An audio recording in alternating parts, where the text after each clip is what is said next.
이 시간 봉독해 드릴 말씀은 마태복음 14장 13절에서 21절 말씀입니다. 예수께서 들으시고 배를 타고 떠나사 따로 빈 들에 가시니 무리가 듣고 고을로부터 걸어서 따라간지라. 예수께서 나오사 큰 무리를 부르시고 불쌍히 여기사 그 중에 있는 병자를 고쳐주시니라. 저녁이 되매 제자들이 나와 이르되 이곳은 빈들이요 때도 이미 저물었으니 무리를 보내어 마을에 들어가 먹을 것을 사 먹게 하소서. 예수께서 이르시되 갈 것 없다. 너희가 먹을 것을 주라. 제자들이 이르되 여기 우리에게 있는 것은 떡 5개와 물고기 2마리 뿐이니이다. 이르시되 그것을 내게 가져오라 하시고 무리를 명하여 잔디 위에 앉히시고 떡 5개와 물고기 2마리를 가지사 하늘을 우러러 축사하시고 떡을 떼어 제자들에게 주시매 제자들이 무리에게 주니 다 배불리 먹고 남은 조각을 12바구니에 차게 거두었으며 먹은 사람은 여자와 어린이 외에 5,000명이나 되었더라.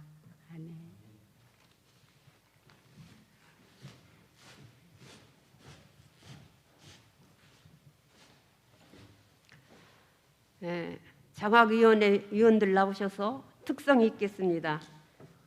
특성 후에 목사님 나오셔서 너희가 먹을 것을 주라라는 제목으로 말씀을 전해주시겠습니다. 은혜 받는 복된 시간 되시기를 바랍니다.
할렐루야, 아멘. 감사합니다. 감사합니다. 고맙습니다.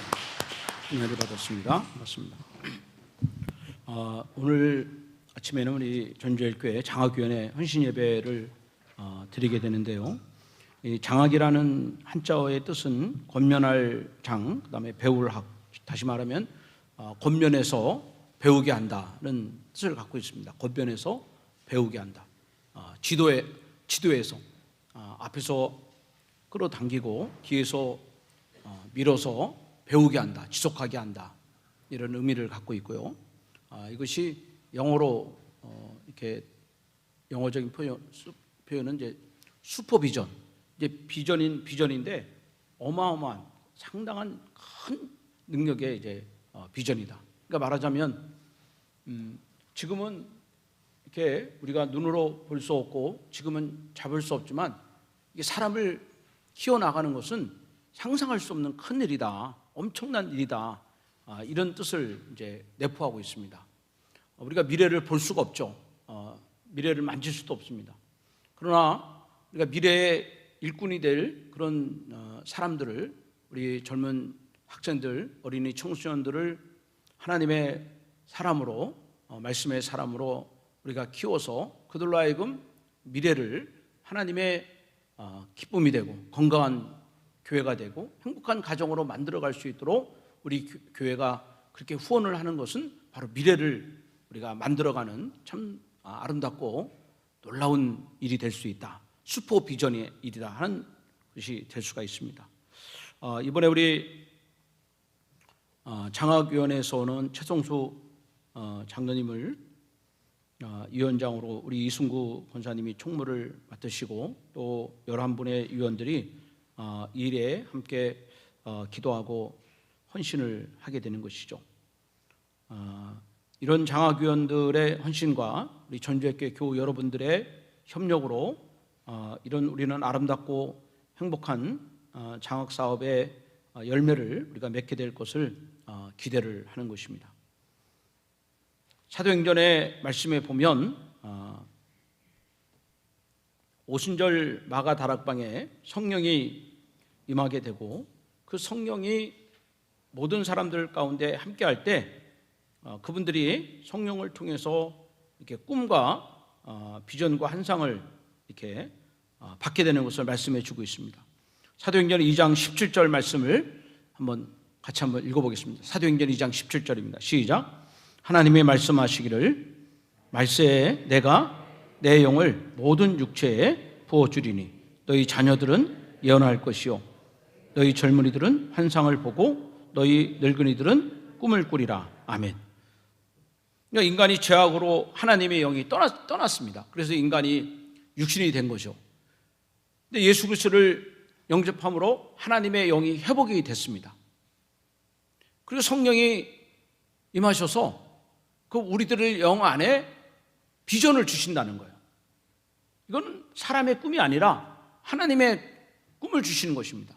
남녀노소를 불문하고 인종에 관여 없이 가졌거나 못 가졌거나 모든 사람들에게 하나님이 원하시는 그 꿈을 우리들의 영 속에 집어넣어준다. 그래서 예수를 믿는다는 것은 하나님의 꿈을 우리가 꾸면서 살아가는 것입니다. 우리가 예수를 믿는다는 것은 하나님의 마음을 가지고 살아가는 거예요.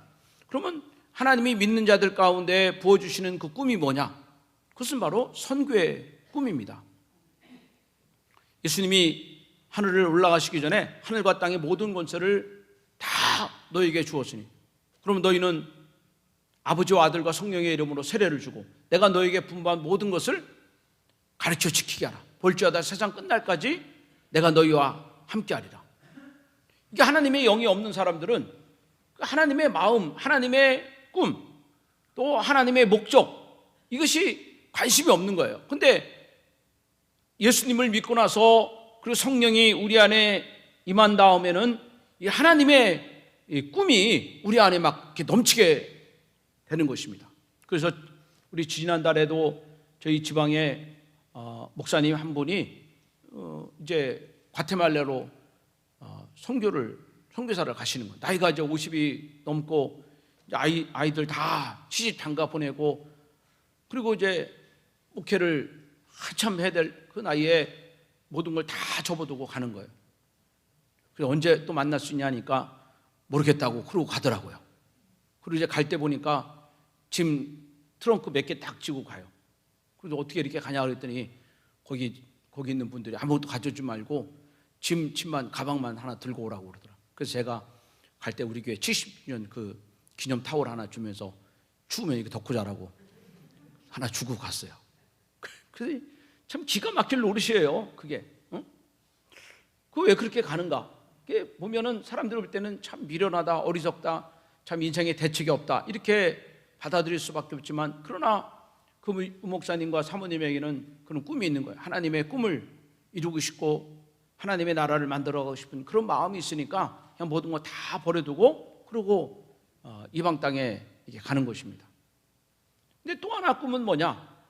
이제 앞으로 그 꿈을 이룰 사람을 우리가 키우는 게 중요한 거예요. 우리는 과거의 선진들이, 믿음의 조상들이 그 꿈을 안고 한국 땅에 와서 한국 땅에 교회를 세우고 한국 땅에 학교를 세우고 한국 땅에 일꾼을 세움으로 말미암아 한국 땅이 지금 세워진 거 아니겠습니까? 그럼 앞으로 이 미래 한국 땅은 어떻게 되겠는가? 미래의 이 전주제일교회는 어떻게 되겠는가? 장차 이 한국 땅은 어떻게 변화되겠는가? 그것은 우리가 그렇게 이 미래를 책임질 하나님의 사람들을 키우는 것이 꿈이 돼야 되는 것입니다. 그러니까 하나님의 꿈은 선교에 있고 그 선교를 감당할 수 있는 일꾼을 키우는 것이 교회와 믿는 자들의 꿈이 돼야 되는 것이고, 이것이 사명이 돼야 되는 것입니다. 저는 전주교회가 지금보다 5년 후가 더 부흥이 되기를 바라고, 지금보다 10년이 더 잘 되기를 바라고, 여러분이 있을 때마다 여러분이 인생을 떠난 다음에 이 교회가 더 하나님의 은혜 안에서 성령의 충만함으로 든든히 세워가는 그런 역사가 일어나기를 주님의 이름으로 축원합니다. 그리고 우리가 그 일을 위해서 바로 사람들을 키우는 일을 해야 되는 것입니다. 연예인 가운데 가수 시연과 탤런트 정혜영 부부가 있습니다. 이 부부가 어느 프로그램에 나와서 자기가 나눔과 기부에 대한 이야기를 하는데, 이 부부가 저 아프리카 우간다에 매달 45,000원씩 기부를 한다고 그래요. 그럼 이제 그걸 가지고 그곳에 있는 아이들이 이제 학교도 가고 또 공부도 하고 또 이제 끼니도 때우고 막 그런다는 거죠. 근데 거기서 얘기하는 게 그래요. 이 부부가 그 우간다 흑인 아이를, 여자아이를 이렇게 후원을 했는데, 그 아이가 그곳으로 학교를 다니고 공부를 하면서 그 우간다 지역에 여자 국회의원이 됐다는 거예요. 그 아이가 커서. 그래서 지금은 자기가 받는 그런 사람이 아니라 나눠주는 사람이 됐다는 거예요. 자기가 섬김을 받았지만 이제는 섬기는 자가 되고, 그리고 그 우간다 지역에 선한 영향력을 끼치고, 그리고 우간다 지역에 예수 믿는 사람으로 본이 되는 이런 일을 하고 있다는 거예요. 그러면서 그거에 대해서 굉장히 자기가 너무 잘했다는 생각이 들고, 또 하나님이 정말 기뻐할 일을 했다는 그런 스스로의 감동을 받고 위로를 받는 것입니다. 여러분, 우리가 인생을 다 마친 다음에는 우리가 다 하나님 앞에 가야 되는데, 여러분 그걸 한번 생각해 보셨어요? 내가 인생을 마치고 내 묘 앞에 묘비를 세워야 되는데, 나는 그 묘비에다가 무슨 말을 내가 남길 것인가? 여러분 한번 생각해 보십시오. 내 인생을 한마디로 이렇게 정리할 수 있는 그런 문구가 무엇이 있는가? 한 분이 그런 생각을 했어요. 이제 내가 나이 들어서 죽을 날이 다 됐는데 내가 자손들에게 그 묘비에다가 뭐라고 글을 쓰게 부탁할 것인가? 아무리 생각해도 별로 한 게 없다는 거예요. 그래서 한참 고민하다가 생각났어요. 그래서 뭐라고 썼냐? 이렇게 썼대요. 먹다, 살다, 죽다. 그렇게 써놨대요. 그게 뭡니까? 그게 우리는 정말 우리가 지금 살아가는 날을 감사하고 기도하는 날을 감사하면서 뭔가 아름다운 영적인 흔적을 남기는 것이 우리 인생에 참 중요한 일이 아닐까 하는 그런 고민을 우리가 한번 생각해 봐야 되는 것입니다. 어느 교회 권사님이 말이죠, 그 유치원을 이렇게 운영을 하는데 그 유치원이 잘 돼서 점점 확장이 되고 또 아이들도 많이 들어오고, 그래서 주변에 정말 성공적인 기업인으로 교육가로 인정을 받게 된 거예요. 근데 중년의 나이를 넘으면서 몸에 이상을 느껴서 병원에 가봤더니 폐암 4기 진단을 받은 거예요. 어느 정도 정상에 오르고 정말 사람들에게 부러움을 받을 만한 그런 나이이고, 그리고 교육자로 서 있는데 이제 모든 것이 다 끝난 것입니다. 그러니 하나님 앞에 가서 막 울부짖으면서 왜 하나님 내게 이런 괴로움을 주십니까? 왜 나에게 이런 질병을 주십니까? 막 기도를 하는데, 기도를 하다가 자기 마음에 뜨거움을 갖고 하나님께 회개가 터진 거예요. 그 회개의 내용은 제가 지금까지 30년 동안 교회를 다녔는데 껍데기 신앙이었어요. 껍데기 신앙. 그러니까 믿기는 믿지만 한 번도 이렇게 하나님의 기쁨이 되는 것을 생각해 보지도 않고, 자기 사업 크게 하는 거, 자기 성공하는 거, 자기 자식 잘 되는 거, 이것만 생각했지 내가 하나님을 위해서 무엇을 할까 이렇게 고민한 적이 한 번도 없었다는 거예요. 그래서 자기가 살아온 날이 너무 하나님 앞에 부끄러운 그런 인생을 살았구나, 그런 생각을 하게 된 거예요. 그래서 내가 비록 얼마 살지 모르지만 이제 내가 하나님의 기쁨이 되야겠다 이렇게 생각하고, 그분이 권사님이 이제 선교지에 가서 교회도 세우고 또 그 어려운 나라에 가서 학교도 세워주고 선교사님들 후원도 하고 막 그렇게 해서 어떻게 하나님의 기쁨이 될 수 있는 일이 무엇인가 그렇게 고민하면서 그를 열심적으로 이렇게 헌신하고 투자를 하는데, 그 사이에 몸이 회복이 되는 거예요. 몸이 조금씩 회복이 되고 건강이 돌아오는 것입니다. 근데 이 권사님은 말이죠, 그거를 기뻐하지 않는 거예요. 이 권사님이 좋아하는 건 뭐냐면, 내가 이제 하나님 나라 가도 되겠구나, 이런 마음이 들더라는 거예요. 내가 이제 하나님 나라 가도 내가 부끄럽지 않겠구나, 이게 기쁨이 되더라는 거예요. 이게 그전에는 원망이 되고 두려움이 되고 괴로웠는데 이제는 그것이 없다는 거예요. 그래서 내가 몇 년을 살지 모르지만 내가 살아가는 날 동안에 난 더욱더 하나님께 기도하고 하나님의 기쁨이 되는 일을 이루면서 하나님을 꿈을 이루어드리는 그런 마지막 삶을 살아야겠다, 그런 간증을 하게 되는 것입니다. 우리 전주일교회가 하나님의 기쁨이 되는 교회가 되기를 바라고 하나님 마음에 합한 교회가 되기를 바랍니다. 많은 교회가 있지만 하나님이 교회를 보면서 하나님 얼굴에 환한 미소를 끼쳐드리는 그런 교회가 됐으면 좋겠습니다. 근데 우리는 이런 일을 우리가 생각할 때 마음에 또 어떤 걱정도 되고 부담감도 되는 거예요. 그건 뭐냐면, 내가 이제 힘도 없고 내가 나이도 많고 또 가진 것도 없는데 내가 무슨 일을 하겠는가, 이런 걱정부터 앞서는 것입니다. 근데 여러분, 우리 성경을 보면 그건 사람의 걱정이 되는 것입니다. 그 예루살렘을 변화시킨 이 제자들을 보면 사실은 거의 주님이 포기하다시피 이들은 막다른 골목에 다다른 사람들입니다. 예수님이 십자가에 못 박혀 죽으실 때 이 제자들은 다 주님 모른다고 도망한 그런 사람들입니다. 예수님 배반하고 다 고기 잡으러 가고 예수님 배반한 그런 제자들이에요. 근데 이 제자들이 성령을 받고 나니까 하나님의 꿈을 얻게 되고, 그리고 성령을 받게 되니까 하나님의 마음을 따라 하나님의 일을 하게 하는 거예요. 그래서 결국은 하나님의 일은 하나님이 하시는 거예요. 내 의지와 노력으로 되는 게 아니라는 것입니다. 다만 우리가 꼭 기억할 것은 그 하나님의 마음을 갖는 것이 중요한 것입니다. 하나님의 꿈을 갖는 것이 중요한 거예요. 이것이 하나님의 일인 것입니다. 하나님의 꿈을 가지시기를 바랍니다. 하나님의 마음으로 충만하시기를 바랍니다. 그러면 그 마음으로 하나님의 일이 되어지는, 이것이 하나님의 역사가 되는 것입니다. 우리가 읽은 이 본문의 내용은 예수님이 그 5,000명을 보리떡 5개, 물고기 2마리로 이렇게 먹이신 정말 놀라운 기적의 사건을 이제 기록을 하고 있어요. 다른 기적의 사건들은 이렇게 부분적으로 설명이 되어 있는데, 이 오병이어는 마태, 마가, 누가, 요한 네 복음서가 다 동일하게 빼놓지 않고 기록을 해놓고 있다는 거예요. 우리에게 정말 특별한 그런 내용이 있고, 하나님이 이 오병이어를 통해서 우리에게 말씀해 주고 싶은 그런 중요한 그런 마음이 있게 되는 것입니다.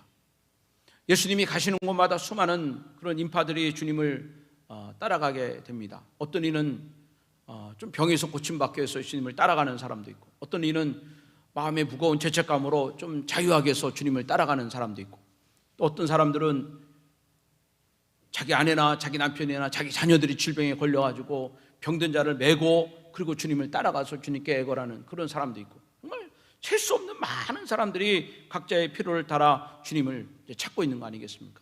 그리고 주님은 그 모든 인파들을 말이죠, 그 광야의 빈들에다가 5천 명을 앉혀놓고 그리고 말씀을 증거하고 치료를 하는데 벌써 이 들판에 어둠이 찾아온 거예요. 그리고 말씀을 듣다 보니까, 말씀을 사모하다 보니까 사람들이 배가 고파요. 허기가 진 겁니다. 근데 이 5천 명이나 되는 사람들을 빈들에서 이들을 먹여야 되는데 어떻게 먹일 수가 있겠어요? 그래서 제자들이 생각하기를, 예수님에게 뭐라고 말씀하시냐면, 예수님, 저 사람들이 지금 끼니를 때워야 되는데 각자 돌려보내서 마을로 가게 하고 어디 마트에 가서 어디 도시락을 가서 좀 이렇게 해서 먹고 오도록 했으면 좋겠습니다. 이제 여기서 이제 그만 예배 그치고 가서 좀 사람들 끼니를 때우고 왔으면 좋겠습니다. 그렇게 예수님께 말씀을 드린 겁니다. 그럴 수가 있죠. 그럴 수가 있겠어요. 그런데 예수님이 갑자기 이 제자들에게 뭐라고 얘기하냐면, 그 사람들 돌려버리지 말고 너희가 먹을 것을 주라. 그렇게 이야기를 하시는 거예요. 너희가 먹을 것을 줘라. 자, 여러분 거기 한번 성경을 한번 보겠습니다. 거기 15절 16절을 한번 읽어보겠습니다. 시작. 저녁이 되매 제자들이 나와 이르되 이것은 빈들이요 때도 이미 저물었으니 무리를 보내어 마을에 들어가 먹을 것을 사 먹게 하소서. 예수께서 이르시되 갈 것 없다. 너희가 먹을 것을 주라. 그렇게 얘기했어요. 너희가 먹을 것을 주라. 그러니까 이 얘기를 딱 들었을 때 제자들이 멍 때리는 거예요. 너희가 먹을 것을 주라? 아니 여기 5천 명이 모였는데, 그 제자들이 야 너 돈 있냐? 너 떡 있냐? 이렇게 물어보는 거 아니겠어요? 아무리 돈이 있고 떡이 있던들 그 5천 명을 제자들이 무슨 능력으로 그들을 다 먹일 수가 있겠습니까? 그 제자들이 우리가 예수님 말씀을 잘못 들었나? 또 예수님이 잘못 말씀하신 것이 아닌가? 그렇게 의심이 될 정도로 이 제자들은 참 굉장히 당황스러울 수밖에 없는 거예요. 너희가 먹을 것을 주라. 그래서 그러면 예수님은 제자들을 뭘 보고 이렇게 먹을 것을 주라고 말씀을 하신 걸까? 예수님은 제자들을 능력자로 보신 걸까? 제자들 가운데 혹시 숨겨놓은 돈이 있지 않을까? 예수님이 잘못 판단한 것은 아닐까? 우리가 이 생각을 해보게 되는 것입니다. 예수님은 제자들이 분명히 이 5천 명을 책임질 능력이 없다는 것을 예수님도 알고 계실 거예요. 그럼에도 불구하고 예수님이 제자들에게 너희가 먹을 것을 주라. 무슨 의도로 예수님이 이렇게 말씀하셨는가? 이 오병이어의 기적에서 가장 중요한 핵심 내용이 될 수가 있는데요. 자, 여러분 거기 또 한번 성경을 보시면 14절을 읽어봅니다. 시작. 예수께서 나오사 큰 무리를 보시고 불쌍히 여기사 그 중에 있는 병자를 고쳐 주시니라. 아멘. 여기서 중요한 말씀이 뭘까요? 불쌍히 여기사, 이 말씀이 있습니다. 불쌍히 여기사. 여러분도 해보세요. 시작. 그 환자를 보고 어떻게 했어요? 불쌍히 여기사. 또 배고픈 자를 보시고 불쌍히 여기사. 자, 똑같은 말씀이 마가복음 6장 34절, 마가복음 6장 34절 읽어봐요. 시작. 예수께서 나오사 큰 무리를 보시고 그 목자 없는 양 같음으로 인하여 또 어떻게 해요? 불쌍히 여기사 이에 여러 가지로 가르치더라. 그러니까 이게 이 복음서에 나와 있는 예수님의 마음이, 그 군중들을 바라보는 예수님의 마음, 불쌍히 여기셨다는 겁니다. 여기 이 말씀의 그 의미는 그런 것입니다. 원어의 의미는 내장이 아주 꿈틀꿈틀 거릴 정도로 아주 강한 국률의 마음이에요. 응? 국률의 마음. 그러니까 이게 무슨 얘기입니까? 아파하는 사람들을 보면서 주님이 같이 그렇게 아파하는 거예요. 힘들어하는 사람을 보면서 주님이 같이 힘들어하는 것입니다. 괴로워하는 것입니다. 저녁에 잠깐 TV를 보니까 그 어떤 식당에서 이렇게 식당에서 손님들 와서 밥을 먹는데 거기 그 아주머니가 어떻게 식사를 하면서 지금까지 살아오면서 자기가 참 어렵고 힘든 이야기들을 해요. 남편이 직장에서 쫓겨나고 어디 갈 데 없어서 돈 30만 원 들고 아무도 모르는 땅에 와가지고 거기서 아이들 가르치고 직장 생활을 하고 하는데 그때 정말 일어났던 이런 여러 가지 힘들고 어려웠던 이야기들을 그렇게 넋두리를 들어놓는 것입니다. 근데 거기 있는 어떤 분이 그렇게 이야기하는 그 아주머니를 이렇게 다 끌어안아줘요. 끌어안아주는 거예요. 그때 아주머니가 막 정신없이 눈물을 흘리는 것입니다. 그게 마음과 마음이 서로 이렇게 통했던 것 같아요. 그 아주머니가 내가 안 울려고 했는데 그러면서 그냥 주체할 수 없을 정도로 눈물을 흘리면서 거기 있는 분들이 함께 슬퍼하는 것을 봐요. 저는 그런 마음인 것 같아요. 불쌍히 여긴다. 국률한 마음을 갖는다. 그들의 아픔을 함께 아파한다. 그 주님이 여기서 제자들에게 너희가 먹을 것을 주어라, 이 말씀의 중요한 의미는 뭡니까? 너희가 그들의 마음을 가지라는 거예요. 너희가 그들의 힘든 마음을 가지라는 것입니다. 그들의 괴로운 마음, 그들을 향한 국률한 마음을 가지라는 거예요. 제자들은 5천 명이나 되는 많은 인파를 보기는 보지만 그들의 괴로움은 자기들과는 아무런 상관이 없다고 여기는 거예요. 자기 능력대로 나가서 김밥을 사 먹든지 어디 가서 도시락을 사 먹든지 칼국수 하나 먹고 오든지, 그렇게 하지 우리가 그들에게 무슨 힘이 있겠느냐. 나는 아무런 힘도 없고 돈도 없고 늑백도 없으니까 너 알아서 먹어라. 너희들 굶어 죽든지 배 채우든지 너희가 알아서 해라. 이게 제자들의 마음이라는 거예요. 그러나 예수님은 그게 아니라 너희가 그들을 궁질히 여기는 마음을 가지라는 거예요. 너희들이 그들을 불쌍히 여기는 마음을 가지라는 것입니다. 그때 여러분 어떤 역사가 일어나는가? 거기 성경을 다시 보시면 거기 17절을 한번 읽어보겠습니다. 17절 시작.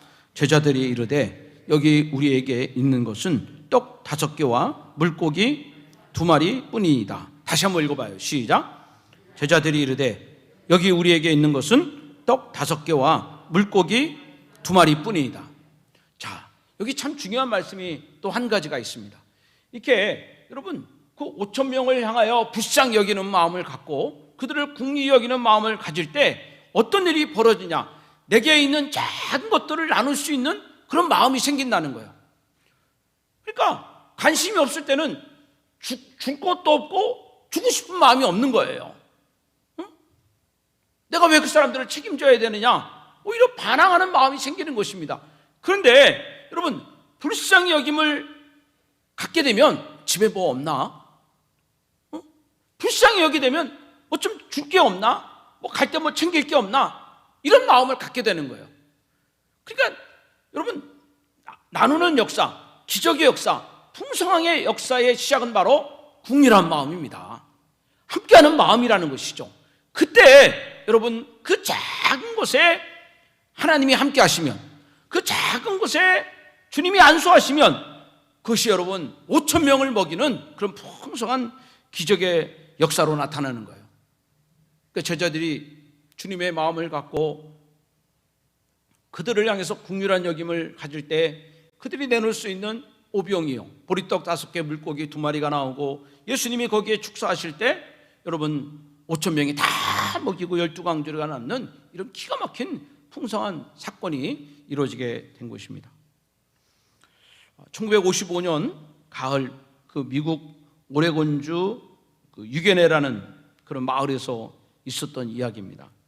어느 날 이 마을에 관해서 영화가 상영이 됐는데 그 영화의 내용은 한국에서 6.25 전쟁이 이제 발발하고 나서 10만 명의 고아가 생겼다는 거예요. 그리고 이 10만 명의 고아를 책임질 사람이 없다는 거예요. 이 아이들을 돌볼 수 있는 그런 손길을 지금 찾고 있다는 그런 내용입니다.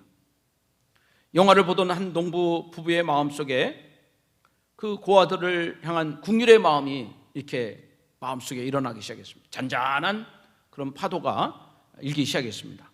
하지만 이 농부 부부는 그 고아들이 불쌍하긴 하지만 자기는 가난한 농부고 그 아이들을 위해서 자기가 할 일은 아무것도 없다고 생각하고 그저 감동만 받고 집으로 돌아간 거예요. 근데 시간이 지나도 그 영화에서 본 그 고아들의 그 모습이 지워지지가 않는 거예요. 계속 마음속에 그 아이들을 향한 불쌍한 마음이 생겨나기 시작했습니다. 이들 부부는 자기들의 일을 내려놓고 그리고 하나님께 기도하기 시작했고 마침내 중요한 결심을 하게 되었습니다. 그래서 농장의 일부를 팔아서 그 돈을 가지고 직접 한국에 가서 8명의 고아들을 양자로 데려오는 일을 하게 된 것입니다. 이 사실이 마을 신문에 기사로 나가게 되고 여기저기서 이들을 돕겠다는 편지가 오게 되고 또 어떤 가정에서는 이 부부처럼 자신들이 한국의 고아를 양자로 데려오겠다는 그런 약속을 하기도 하게 된 것입니다. 결국 이 농부 부부는 전적으로 이 고아들을 돌보는 일을 매달리게 됐는데 이 부부로 인하여 시작된 것이 홀트 아동복지회가 이제 창설이 되게 되었고요. 지금은 이 홀트 복지회는 미국뿐만 아니라 전 세계, 유럽을 포함해서 전 세계에 이렇게 고아들과 연약한 자를 돌보는 그런 기관으로 활동을 하게 된 것입니다. 이 가난한 농부의 부부가 전 세계 연약한 자를 돌볼 수 있는 정말 오병이어의 기적을 일으킬 수 있는 것은 바로 주님이 주시는 긍휼의 마음을 이들이 품었기 때문에 그래요. 그리고 그 마음이 작은 것들을 내놓을 수 있는 결단이 되었고 그것으로 전 세계의 영향력을 끼칠 수가 있는 것입니다. 여기 본문의 제자들은 그랬어요. 주님, 나는 돈도 없고 주님, 난 능력이 없습니다. 난 아무것도 할 수 없습니다. 그때 주님이 이 제자들의 마음을 바꾸는 것이 있습니다. 너희가 먹을 것을 줘라. 다시 말하면 너희가 주님의 마음을 품으라. 오늘 우리 전주의교회 장학위원회를 시작하게 된 것입니다. 이것은 결코 어떤 개개인의 돈이나 능력으로 시작되는 그런 사업이 아닙니다. 그 시작은 바로 우리가 주님의 마음을 품는 데서 시작이 되는 것입니다.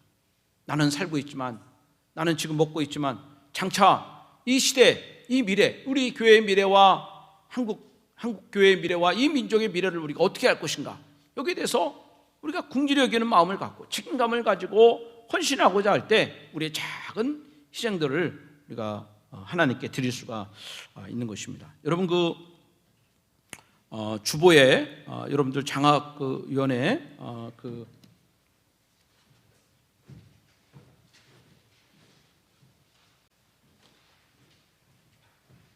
장학 후원을 위한 약정서를 여러분들에게 나눠드렸는데 거기에 보면 구분이 세 가지가 되어 있습니다. 정회원, 준회원, 기간회원. 아직 여러분들은 기간은 아니니까 그거는 빼버리고 정답이 1번 아니면 2번이에요. 1번 아니면 2번입니다. 근데 제가 참 저 같은 목사가 없어요. 정답을 알려드려요. 정답이 1번입니다. 참 이러면 안 되는데 참 저 같은 사람이 참 없어요. 이게 정답을 이렇게 알려주는 사람이 어디 있습니까? 그래서 여러분들이 각자 마음에 감동이 되는 대로 매월 이렇게 일구자가 10,000원입니다. 그 이상도 괜찮지만 일구자 10,000원 하시는 분 하시면 되고, 아니면 내가 매월 약정은 못하지만 내가 그때그때 마음에 감동되는 대로 부정기적으로 헌금을 하겠습니다. 이런 분들은 거기 준회원에다가 이렇게 동그라미를 치시면 되겠습니다. 그러면 이제 우리 장학위원회에서 장학위원회 입회비와 여러분들 매달 부자를 모아서 1년에 한 번씩 우리가 우리 교회 청년들과 또 주변의 어려운 학생들에게 장학금을 주고 그들 힘을 다해서 도우려고 합니다. 그리고 그것이 바로 이 나라와 교회를 세워가는 그런 축복의 통로로 될 줄로 믿습니다. 여러분 그런 마음으로, 기도하는 마음으로 좀 협력을 해주시면 고맙겠습니다. 우리 그 장학위원들이 좀 다니시면서 이렇게 약정 카드를 좀 적어 받으시면 좋겠고요. 우리 사랑의 종소리 여러분 함께 찬양하시면서 좀 약정서에 기록을 해주시기 바라고, 우리 위원들은 좀 다니시면서 이렇게 카드를 수합을 해주시면 좋겠습니다. 찬양하겠습니다.